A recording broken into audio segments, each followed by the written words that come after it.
मी जेवढे खतरनाक चाळ केले तेवढे मी माझ्या मित्रांसोबतच केले, म्हणूनच तर आज दिवाळी होती. मग तुम्हाला माहितच आहे दिवाळी म्हणजे आपल्या पोरांमधला भारत आणि पाकिस्तानामधला महायुद्ध. तर जय शिवराम, पुन्हा एकदा आपल्या नवीन ब्लॉग मध्ये तुमचं स्वागत आहे. आणि आज होती दिवाळी. मग काय आम्ही सगळ्यांनी पहिले लक्ष्मीपूजन करून घेतली, आरती पण झाली होती आपली. चला म्हणलं आता फटाक्यांचे फोडायला. मग आपले सगळे मित्र तीन पण आले एकदम नवीन कपडे घालून एकदम कडक मध्ये. मग काय सरतात आपण पहिले फटाक्यांची बवणी करून घेतली, म्हणजेच की सरतात आपण रॉकेट लावलं, पण ते रॉकेट असं गेलं डायरेक्ट दुसरं गेले तर गेलं ना वाकडे तिकडे. आपण आणला होता हा कोबरा फटाका, पण मला बी माहित नव्हता आता कसा वाजतो. पहा मग तुम्ही कसा वाजला तो.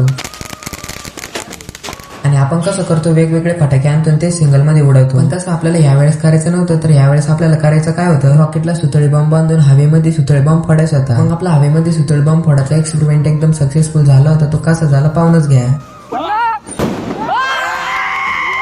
मग आपले सगळे मित्र तर एकदम खुश झाले होते. थांबा म्हणला अजून 2-3 एक्सपेरिमेंट करायचं बाकी. म्हणला अजून त्याच्यामध्ये तर लय मजा. दुसरा एक्सपेरिमेंट म्हणजेच की आपण डायरेक्ट रॉकेटला नाही का बटरफ्लाय बांधला होता. आणि तुम्हाला माहितच असेल हा बटरफ्लाय नुसता खालच्या खाली उडतो. तर तो बटरफ्लाय आपल्याला आता हवेमध्ये उडायचा होता. तर मग बघा भावना दुसरा एक्सपेरिमेंट आपला कसा सक्सेसफुल झाला. तर मग भावना शेवटचा एक्सपेरिमेंट तुला बघूनच जावं लागतो, कारण की एकच नंबर एक्सपेरिमेंट झालेला आता. आणि आपण आता याला काय केलं होतं, रॉकेटला आपण नाही का चक्री बांधली होती. ही रॉकेटला आपण आणि चक्रीला पण एकदम सोबत मध्ये पेटवलं होतं. तर मग तिसरा एक्सपेरिमेंट पण आपला सक्सेसफुल झाला होता. आणि आमची दिवाळी पण आनंदाने साजरी झाली होती. तुमची झाली की नाही नक्की कमेंट करून सांगा बरं तेवढं. आणि काय राव तुम्ही आपले ब्लॉग बघता, लाईक पण करता, फॉलो करायला काय होतं तुम्हाला यार, तेवढं आपल्या आयडीला फॉलो करून घ्या.